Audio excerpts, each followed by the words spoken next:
মস্তিষ্ক খেকো অ্যামিবা দাপটে হু হু করে মৃত্যু মিছিল মানুষের ডিরেক্ট মাথায় অ্যাটাক। আপনার বাড়ির জলে নেই তো এই সাংঘাতিক এককোষী। এদিকে শিশুদের শরীরে আলাদা করে ভয় ধরাচ্ছে আরএস ভাইরাস। পুজোর আগে হাসপাতালে বাড়ছে ভিড়। এই রোগের লক্ষণই বা কি? অ্যামিবায় কেরালায় মৃত্যু বাড়ছে, বাংলায় অ্যাক্টিভ কেস প্রচুর। কি কি নজরে রাখবেন? জল খেলেই কি বিপদ? সংক্রমণ ঘটলে কিভাবে বুঝবেন? সিমটমগুলো জানেন? আদৌ কোনো ওষুধে সারছে এই সংক্রমণ? দাম কত? কোথায় পাবেন? সব ভুল ধারণা ভেঙে দেব আজকের ভিডিওতে। রাখুন আসল ইনফরমেশন, জানুন আসল রিস্কটা কোথায়। ছড়াচ্ছে এক মারণ সংক্রমণ, সঠিক সময়ে সংক্রমণ ধরা না পড়লে মৃত্যু অনিবার্য। অ্যামিবা সংক্রমণে বেসিক্যালি ব্রেন ফিভারে আক্রান্ত রোগী। ব্রেন প্রায় অকেজো করে দেয় অ্যামিবা। অলরেডি কেরালায় ব্রেন ইটিং অ্যামিবায় আক্রান্ত বহু মানুষ। এখনো পর্যন্ত আক্রান্ত হয়েছে 69 জন, যার মধ্যে মৃত্যু হয়েছে 19 জনের। এই মৃত্যুর সংখ্যাটাই সবাইকে ভয় ধরাচ্ছে, বিশেষ করে যখন বাংলাতেও অ্যামিবা আক্রান্তের সংখ্যা একাধিক। কারণ এই সংক্রমণে মৃত্যু হার উল্লেখযোগ্যভাবে বেশি। অন্যদিকে আরএস ভাইরাসে আক্রান্ত শিশুদের উপসর্গ জ্বর, কাশি, শ্বাসকষ্ট। কলকাতার সমস্ত হাসপাতালগুলোতে প্রায় একই ছবি। অধিকাংশ শিশু ভর্তি আরএস ভাইরাসে আক্রান্ত হয়ে। আরএস ভাইরাসের পজিটিভ কেসের সংখ্যা গত 2 সপ্তাহে বাংলার বুকে উল্লেখযোগ্যভাবে বেড়েছে। তবে শুধু শিশু নয়, আক্রান্ত হতে পারেন বড়রাও। সেই বুঝে থাকতে হবে সাবধান। পুজোর আগে একদিকে অ্যামিবা, অন্যদিকে আরএস ভাইরাস, সব মিলিয়ে রাজ্যের মধ্যে বাড়ছে উদ্বেগ। অধিকাংশ মানুষের এক্ষেত্রে একটাই প্রশ্ন, এই অ্যামিবা আসলে কি? এটা একটা ভয়ঙ্কর প্যাথোজেন। চিকিৎসকদের কাছে সহজ ভাষায় এটা ব্রেন ইটিং অ্যামিবা। এই অ্যামিবা মানুষের শরীরে কিভাবে সংক্রমণ ছড়ায়? কেরালায় চিকিৎসকরা বলছেন বেসিক্যালি নার্ভাস সিস্টেমকে অ্যাটাক করে। অত্যন্ত বিরল এই মস্তিষ্কের সংক্রমণে ফুলে যায় ব্রেন। ব্রেন ফিভারে আক্রান্ত হন রোগী, অকেজো হয়ে যায় ব্রেন, ক্ষতিগ্রস্ত হয় ব্রেন টিস্যু, আর সেখান থেকেই মৃত্যু। জলে থাকে এই অ্যামিবা, তাহলে কি জল খাওয়া যাবে না? আসল ভয়টা যেখানে, সেই পয়েন্টটা এবার ক্লিয়ার করে দিই আপনাদের সামনে। মন দিয়ে শুনবেন। মূলত উষ্ণ স্থির থাকা জল থেকেই ছড়ায় এই সংক্রমণ। এই জলেই থাকে ব্রেন ইটিং অ্যামিবা। আর নোংরা নয়, বরং পরিষ্কার জল থেকেই নাকের মাধ্যমে ডিরেক্ট মস্তিষ্কে চলে যায় অ্যামিবা।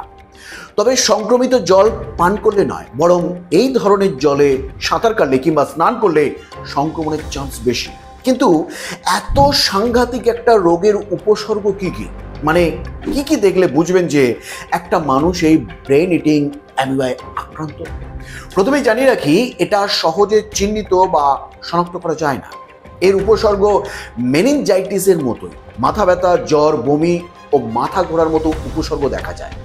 যতদিন এই উপসর্গ দেখে বোঝা যায় যে এটা মেনিনজাইটিস নয়, ততদিনে সেরেব্রাল ইডিমা হয়ে যায়। মস্তিষ্ক ফুলে গেলে বা জল জমে গেলে তখন রোগীকে রক্ষা করার আর উপায় থাকে না। আর যদি সংক্রমণ অ্যাডভান্স স্টেজে পৌঁছে যায়, তাহলে ঘাড় শক্ত হয়ে যাওয়া, ভ্রান্তি, বিচার বুদ্ধির ক্ষমতা হ্রাস পাওয়া, খিঁচুনি হওয়া, এমনকি রোগী কোমায় পর্যন্ত চলে যেতে পারে। তাই খুব সাবধান, সতর্ক থাকতে হবে আপনাদের সবাইকে। ইতিমধ্যে কেরালায় স্বাস্থ্য দপ্তর জারি করেছে বিশেষ সতর্কতা।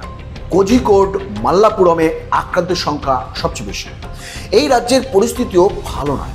গত বছরও চলতি বছরে এই রাজ্যেও প্রায় 20 জন অ্যামিবা আক্রান্তের হদিশ মিলেছে। 20 জন আক্রান্তের মধ্যে 14 জন ভর্তি হাসপাতালে। ভর্তি থাকা 14 জনের মধ্যে 9 জনের মৃত্যু। গত বছর এসএসকেএমও ভর্তি হয়েছিলেন এক অ্যামিবা আক্রান্ত রোগী। এবার বলবো এর চিকিৎসা পদ্ধতি সম্পর্কে। এই সংক্রমণকে কন্ট্রোল করার জন্য কেরালা সরকার বিদেশ থেকে একটা বিশেষ ধরনের অ্যান্টিবায়োটিক এনে ব্যবহার করছে।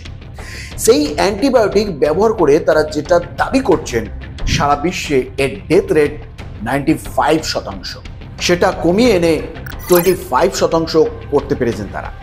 একই সঙ্গে কেরালা সরকারের তরফ থেকে দাবি করা হচ্ছে সমস্ত জায়গায় পরিষ্কার জল যেগুলো আছে সেগুলো ক্লোরিনেশন করা হচ্ছে।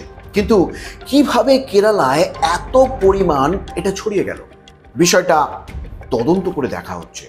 কেন কেরালাতেই এই আক্রান্তের সংখ্যা হু হু করে বাড়ছে, সেটা নিয়েও উদ্বিগ্ন স্বাস্থ্য বিশেষজ্ঞরা।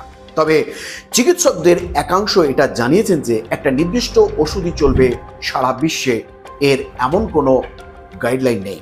সবাই এক্সপেরিমেন্টাল বেসিসে এটা না হলে একটা ওষুধ বা কম্বিনেশন অফ ওষুধ দিয়েই ডিল করছেন পুরোটা। আর ওষুধগুলো খুব দামি। CSF টেস্টের মাধ্যমে এই অ্যামিবা শরীরে ঢুকেছে কিনা তা জানা যেতে পারে। কোনোভাবে কি রোধ করা সম্ভব এই সংক্রমণকে?